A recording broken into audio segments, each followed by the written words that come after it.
নমস্কার বন্ধুরা, শুভ জন্মাষ্টমীর অনেক অনেক শুভেচ্ছা জানাই তোমাদেরকে। আজকে আমি একটা কৃষ্ণ ঠাকুরের ড্রয়িং তোমাদের সাথে শেয়ার করছি। আর এই ড্রয়িং করতে করতে এই কৃষ্ণ ঠাকুরের সম্পর্কে কয়েকটি কথা তোমাদেরকে শোনাচ্ছি।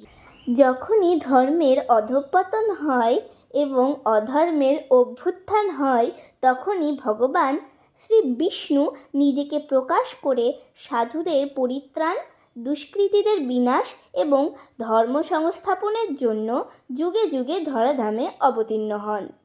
দাপর যুগে ভগবান শ্রী বিষ্ণুর অষ্টম অবতার রূপে মথুরায় যাদব বংশের দেবকী ও বাসুদেবের সন্তান রূপে ধরাধামে অবতীর্ণ হন ভগবান শ্রীকৃষ্ণ। শ্রীকৃষ্ণকেই ভগবান শ্রী বিষ্ণুর পূর্ণ অবতার হিসেবে গণ্য করা হয়। ভাদ্র মাসের কৃষ্ণপক্ষের অষ্টমী তিথিতে ভগবান শ্রীকৃষ্ণ ধরাধামে অবতীর্ণ হন।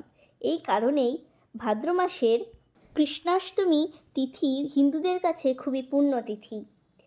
এই তিথিতে শ্রীকৃষ্ণের আরাধনায় বিষ্ণুর আশীর্বাদ পাওয়া যায়।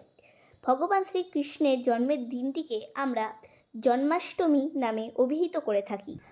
ভগবান শ্রীকৃষ্ণের পিতার নাম বসুদেব ও মাতার নাম দেবকী। তিনি পিতামাতার অষ্টম পুত্র। রাজা উগ্রসেনের পুত্র কংসের কারাগারে ভগবান শ্রীকৃষ্ণ আবির্ভূত হন।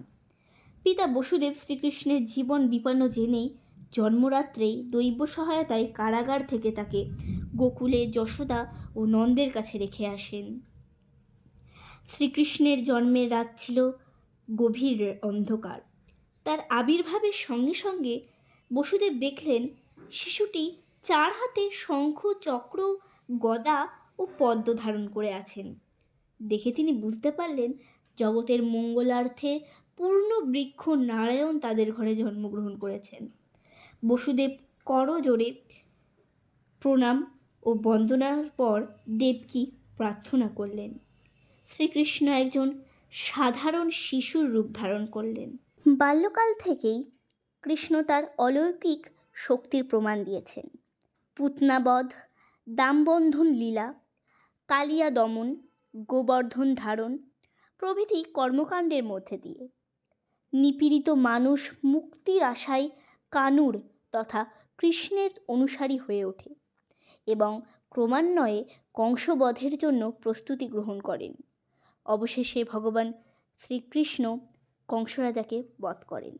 পুরাণে লেখা অনুযায়ী এই কলিযুগে শ্রী বিষ্ণু ধরাধামে কল্কি রূপে আবার অবতীর্ণ হবেন। তিনি কল্কি রূপে জন্মগ্রহণ করে কলি নামক একটি রাক্ষসকে বধ করবেন এবং ধর্মের সংস্থাপনা করবেন।